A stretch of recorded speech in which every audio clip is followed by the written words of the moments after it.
When I started working with computers, graphical user interfaces had not yet been invented.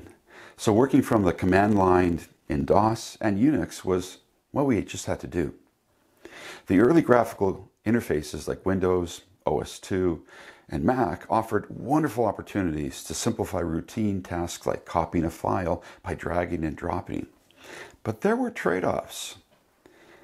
That ease of use came with the expense of speed and flexibility. Those early Windows and Macs were horribly slow and today would not be tolerated. Windows retained some of its command line flexibility and opportunity to configure the computer to do what you like, while Apple has continued to push the simplicity and elegance of the Mac OS and iOS systems by forcing the user to do things in only one way.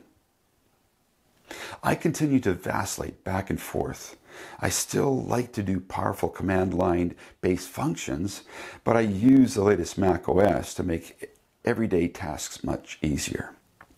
I also enjoy Android phones because I have the freedom to configure the device to do anything I want. This is great, but I also have to configure the device to do many routine tasks that an iOS user would not have to do. Every fall when Apple puts out their new phones, so does the Android world, and I have to make a decision. Simplicity, but the lack of flexibility and functionality, or full functionality at the expense of having to take the time to configure that functionality. What does this have to do with ePortfolios? Everything.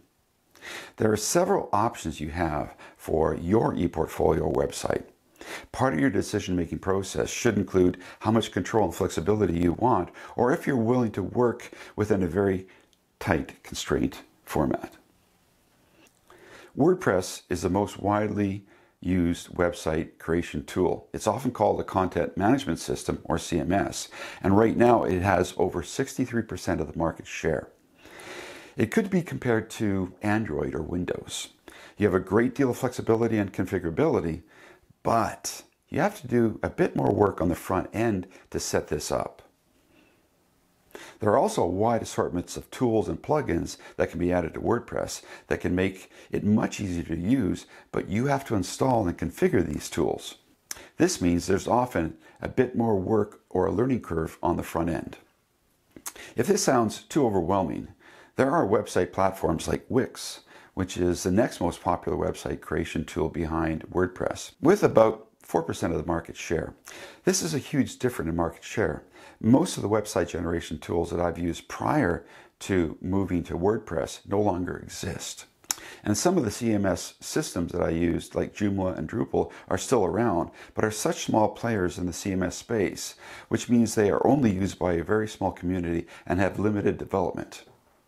Many of my students have had initial success with Wix and have developed wonderfully aesthetically pleasing sites. But I also have numerous students who've run into challenges with using Wix because of limited options, and they found they eventually switched to WordPress. I started using WordPress back in 2004-2005, shortly after it was first released, and in 2006 implemented a WordPress-generated site for a teaching and learning center I was involved with. I posted weekly and generated a great deal of content for this organization, which unfortunately I had to leave behind when I moved to a different university. So in 2009, I decided to never leave my work behind and created my own domain, and have been using WordPress for my main website ever since. There have been ups and there have been downs over the years, and I still look at every new platform that comes along to see if it could be the next greatest thing. So far, WordPress is still the best option for me. I can only tell you what I use and why. You need to consider what you hope and plan to do.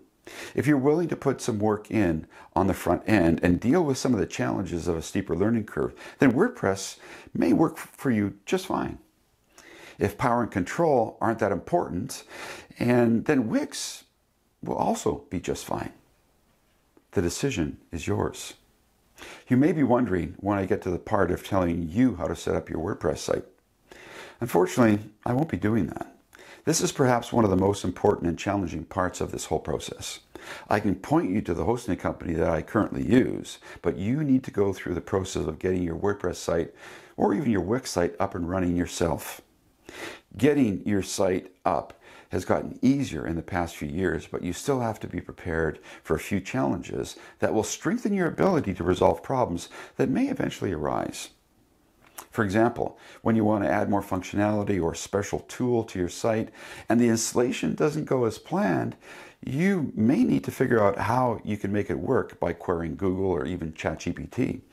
Or you've added a new template and your site menu system just doesn't work anymore. Having the experience in setting up your own WordPress site will give you the ability and the confidence you need to search out how to fix your main issue, your menu issue, or have enough knowledge about the issue so that when you talk to the folks at the help desk, they can talk you through the problems and help you get those issues resolved.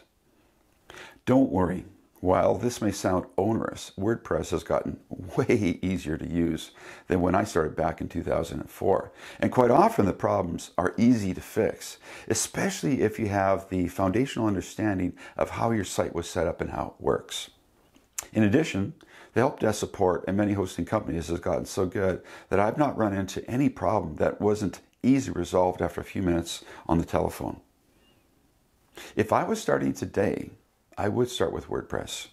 And I would work through the steeper learning curve, because when something breaks or goes wrong and you need to talk to somebody on the phone at tech support, knowing what the problem is going to get you much further ahead to solve the problem. Once again, don't worry about the basic functionality of WordPress. It's so powerful that you will have very little issues with the basic install. Most of the challenges can arise when you start exploring the power and flexibility of WordPress. And even those challenges can be easy to resolve because of the huge WordPress community, the excellent online support, and the availability of so many people who are familiar with WordPress. I encourage you to explore the power of WordPress. And once you have the basic site set up, you can then start adding features one at a time. And then if something doesn't work, you can simply turn it off and go back to the way that it was. While I have been using WordPress for a long time, that doesn't mean you should have to. Remember, Wix is a wonderful, powerful tool and an excellent option that you will find may give you everything that you need. The important part of this process is taking ownership of your own domain and choosing a tool that will help you to share your meaningful connections.